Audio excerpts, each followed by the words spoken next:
नमस्कार, नमस्कार, नमस्कार। कैसे हैं आप?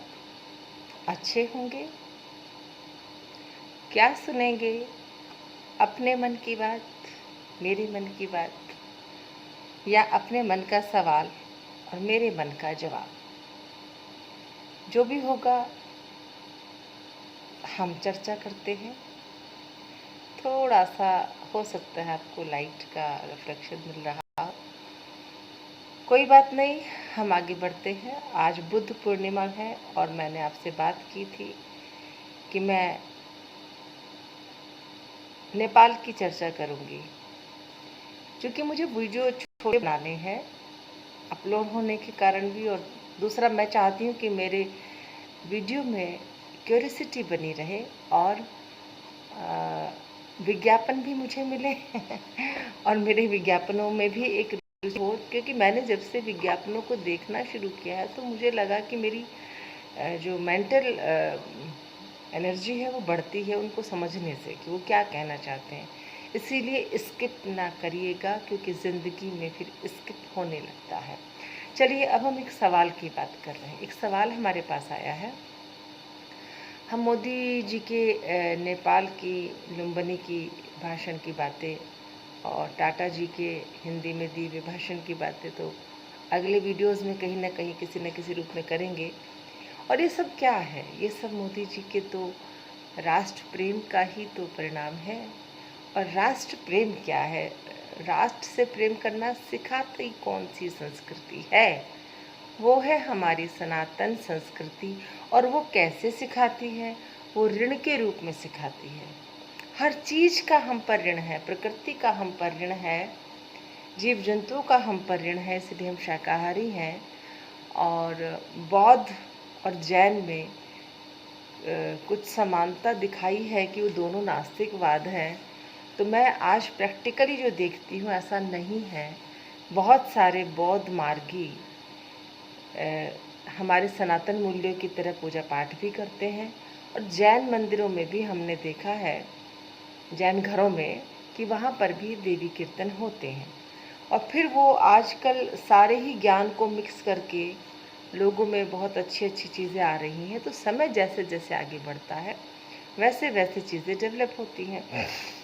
मनुष्य की जितनी क्षमता है, जैसा कि आज का प्रश्न है कि क्या बड़ी उम्र के महिलाओं से प्रेम हो सकता है? तो देखिए, प्रेम किसी से भी हो सकता है अगर आप में है तो।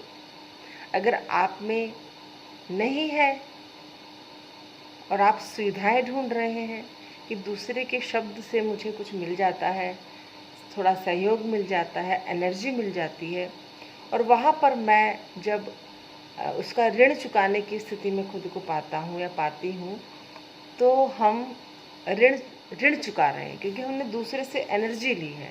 तो जब आप सनातनी होते हैं तो आप किसी दूसरे से लेने की इच्छा उतनी ही करते हैं जितने की आप चुका सकें।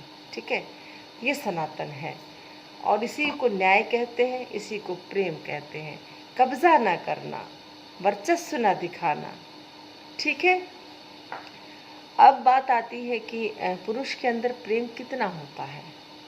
तो हमारे जो आचार्य रजनीश थे, उन्होंने प्रेम को समझाने का प्रयास किया। उन्होंने संभोग से समाधि तक की बात की। उन्होंने जो उनकी जो सेक्रेटरी रही हैं, उनका नाम शीला है, वो बहुत छोटी थी, 12 साल की, तब से उनके साथ रहती थी। तो उनको उनसे प्रेम हो गया था, ऐसा लोग कहते हैं। कि उन्होंने उनका फिर बहुत ज़्यादा इस्तेमाल करना शुरू कर दिया और वो सत्ता को हिलाने की बात अमेरिका में की। आज भी वो स्विट्ज़रलैंड में रहती हैं और आज वो उस प्रेम को समझ पाती हैं, ऐसा हमने सुना है। उनके कुछ स्टेटमेंट्स जो आते रहते हैं।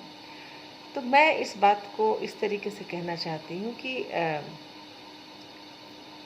आपके अंदर प्रेम है, आप अंदर से पल्लवित हैं कमल की तरह।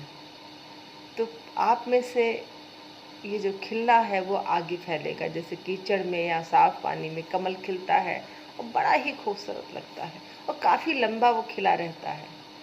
ठीक है, तो कुंडलिनी जागरण जो कहते हैं कि वो कमल, उसकी भी एक वो होती है लंबी सी ना, जो जड़ें होती हैं नीचे। तो ऐसे ही मनुष्य के अंदर होता है कि हमारे अंदर का कमल कैसे खिलता है। ये खिल जाना एक अजीब सी प्रक्रिया है, जो बहुत सारे अति, जब आपके दुख हो जाते हैं, या अति में चिंतन हो जाता है, या अति में संघर्ष हो जाता है, या अति में संवाद हो जाता है, संवाद ना ही अधूरा रहता है, और आप उसकी प्रेमवश, आप जिनसे जिनसे प्रेम करते हैं वो सब आपको प्रेम को नेग्लेक्ट कर देते हैं, या उसका आकलन नहीं कर पाते, तो आपकी यात्रा आगे बढ़ती है।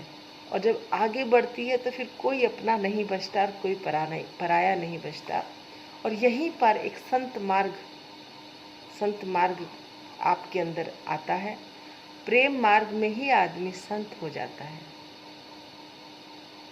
अब रही बात ये आकर्षण, कि एक स्त्री से ऊर्जा मिलती है तो हम उसके प्रति आकर्षित रहते हैं तब तक, जब तक हम उसे ऊर्जा का स्रोत समझ रहे हैं, तब तक।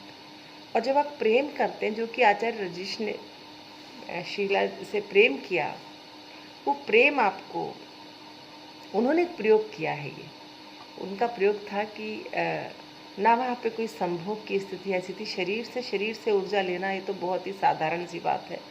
इसमें तो सबसे निकृष्ट कह लीजिए, सबसे न्यूनतम कह लीजिए, ये पहली सीढ़ी हो सकती है। लेकिन किसी के अंग नीचे के स्रावित होते हैं, किसी की आंखों से आंसू बहता है। तो जिनके कमल खिले होते हैं, उनकी आंखों से आंसू बहते हैं, उनका रक्त हृदय में और चेहरे पे मुस्कान आती है, शब्दों मात्र से, शब्दों से। ठीक है, तो ये बहुत ही अद्भुत घटना है। इस प्रेम में पढ़ के देखिए, आपको भगवान और अल्लाह का भी सब समझ में आ जाएगा रहस्य। मेरे मुस्लिम भाई बहुत भोले हैं। खुद ही को कर बुलंद इतना, ये बात ऐसे ही थोड़ी कही गई है। तो भोले बनो, आप लोग जो हैं, जहाँ शिवलिंग मिल रहा है वहाँ मिलने दीजिए। आप लोग उस वर्चस्व की बातें छोड़ दीजिए और बड़े आराम से भारत के संविधान में रहकर समानता से अपने आप को यहाँ नागरिक बोध में जीवित रखें, अपने आप को जीवंत रखें, अपने आप को अभिव्यक्त रखें, सशक्त रखें। लेकिन ना आप हमारी रास्ते का रोड़ा बने, ना हम आपके रास्ते का कांटा बने। इसे कहते हैं सनातन और वसुधैव कुटुंबकम। ये बहुत बहुत बहुत ज़्यादा सुखकारी है, आनंद की स्थिति है। अगर हम इसको समझ गए तो फिल्मों के अंदर के आकर्षण, या फिल्मों की जो जिम्मेदारी है, फिल्मों की जो रिस्पॉन्सिबिलिटी है, फिल्में के ऊपर जो दायित्व है, वो अभी दायित्व तब समझ में आएगा जब आप सचमुच मानवता के प्रेम में होंगे। जब जब मानवीय प्रेम घटित होता है, उसमें कोई छोटा बड़ा नहीं होता, कोई अपना पराया नहीं होता, वो मानवता होती है। और मानवता और सृष्टि और ब्रह्मांड और हमारे बनाने वाला, इसीलिए कहा गया है कि प्रेम को उच्चता दीजिए। इसीलिए उस ऊपर वाले से, बनाने वाले से ही मोहब्बत करने की बात कही गई है, इबादत के रूप में, पूजा के रूप में। और देवी देवताओं से मांगने की बात सिर्फ इसलिए ताकि हमारे अंदर अहम ना आए। ऐसे हम किसी अपने से बड़ों से मांग सके कोई चीज़, पिता से, बहन से, भाई से प्रेम भी मांग सके, तब तक जब तक मैं कमज़ोर हूँ। ठीक है, तो इसीलिए अपने से बड़ी महिलाओं के साथ प्रेम करने की स्थिति वो खराब नहीं है, वो ममतापूर्ण है। और उसमें प्रेम तो व्यापक है। चलिए, व्यापकता में चलिए। फिर मिलती हूँ आपसे। नमस्कार।